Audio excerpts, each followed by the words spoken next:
बीवी।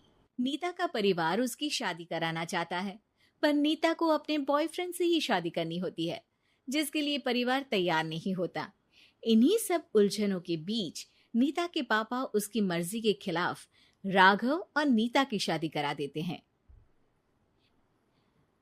शादी ਤਾਂ ਤੁਸੀਂ ਮੇਰੀ ਕਰਾ ਦਿੱਤਾ, ਹੁਣ मैं भी देख दिया ए परिवार खुश किवें रहंदा है। अपने गुस्से के चलते नीता शादी के अगले ही दिन से परिवार में सबको उल्टे जवाब देना, किसी की कोई बात ना सुनना और अपने मन मुताबिक रहना शुरू कर देती है, जिससे घर में सबको दिक्कत होती है, लेकिन नीता को कोई कुछ नहीं बोलता। एक दिन सास नीता के पास आती है। बहू की गल, तुसी किवें नाल या किसी गल से नाराज हो? तुहानू मेरी फिक्र करन दी कोई लोड़ नहीं, मैं ठीक हाँ। ऐसा बोल नीता वहां से चली जाती है, पर सास की बात उसके मन में रह जाती है। शादी के अगले दिन से ही मैं सब दे नाल किन्ना औखा बिहेव किता, फिर भी आप मेरे तो इन्ने प्यार नाल गल किवें कर सकदी आ। मां नू नफरत करनी नहीं आउंदी, ऐस करके वो सोचती आ कि एक ना एक दिन तुहाड़ा गुस्सा भी खत्म हो जाऊगा। यह कदे नहीं हो सकता। इससे पहले राघव कुछ बोलता, नीता का मोबाइल बजने लगता है, जिस पर राघव वहां से चला जाता है और नीता फोन पर बात करने लगती है। जिसके बाद अगले दिन से नीता की जैसे ही आत्मा बदल गई हो, वो बिना किसी के बोले घर के सारे काम कर देती है। उसकी ऐसी काया पलट देख राघव और उसकी माँ हैरान रह जाते हैं। बहू तबियत शबियत ठीक सी? तबियत छड्डो मां, मैनू लगदा इसदा दिमाग हिल गया। ए तुसी दोनों की गल करी जांदे हो? मैं ठीक आ ते मेरा दिमाग भी। बस आज रियलाइज हो गया कि मैं अपने गुस्से विच कितना प्यारा परिवार ठुकरा रही सी। नीता की बात सुनकर सब बहुत खुश होते हैं और अब नीता सास की सेवा से लेकर पति की हर बात मानने लगती है, जिसकी वजह से कुछ ही समय में घर की सारी भाग दौड़ उसके हाथों में आ जाती है। उसी के साथ सास और राघव भी हर काम के लिए नीता पर ही डिपेंड हो जाते हैं। नीता मेरा लैपटॉप किथे आ? बहू मेरी दवाइयां। अब नीता अच्छी पत्नी और सर्वगुण संपन्न बहू बन गई होती है और इसी तरह विश्वास जीतते हुए एक दिन तिजोरी की चाबियां भी उसके हाथ में आ जाती है।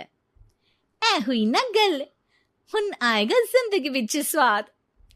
तिजोरी की चाबियां हाथ में आती ही नीता एक रात सास और पति के सोते ही सारे गहने और कैश लेकर घर छोड़ अपने बॉयफ्रेंड के पास चली जाती है। रवि मैं आ गई, अब सानू कोई अलग नहीं कर सकता। ते वेख मैं सारी ज्वेलरी ते कैश भी साथ ले आई। नीता की ये बात सुनकर रवि खुश हो जाता है और वो दोनों साथ रहने लगते हैं, जिसमें नीता पूरा समय काम करती है तो रवि उसके लाए पैसों पर ऐश करता रहता है। मैं तेरे तो प्यार कर दिया ता करके ससुराल छड़ाई, और एक तू आ जो पैसों दे आगे कुछ भी नहीं देखदा। ओ महारानी अपने काम तो काम रख, मेरे ते जुबान लड़ान दी जरूरत नहीं, वरना इस घर तो बाहर कर देना है। ऐ मेरा घरा तेरा ससुराल नहीं, जीवे मन किया रहली इथे रहन लाई, हाथ चला जुबान नहीं। रवि की बातें सुन नीता के सिर पर जैसे आसमान ही टूट जाता है। एक तेरे करके मैंने अपने मां पियो नाल उस भले चंगे ससुराल नु भी धोखा दिता ते तू छड्डो परे, मेरी ही गलती आ जे आखा उत्थे तेरे प्यार दा पर्दा डाल उस दिन फोन ते तेरी गल्ला विच आ गई। जे नहीं आउंदी ता आज खुशी नाल उथे ही बैठी होनी सी। ए भाषण उन्ना दियो जिससे इसका फर्क पड़े, मेरे कॉल नौटंकी नहीं। रवि वहां से चला जाता है और नीता रोती पछताती वहीं बैठ जाती है।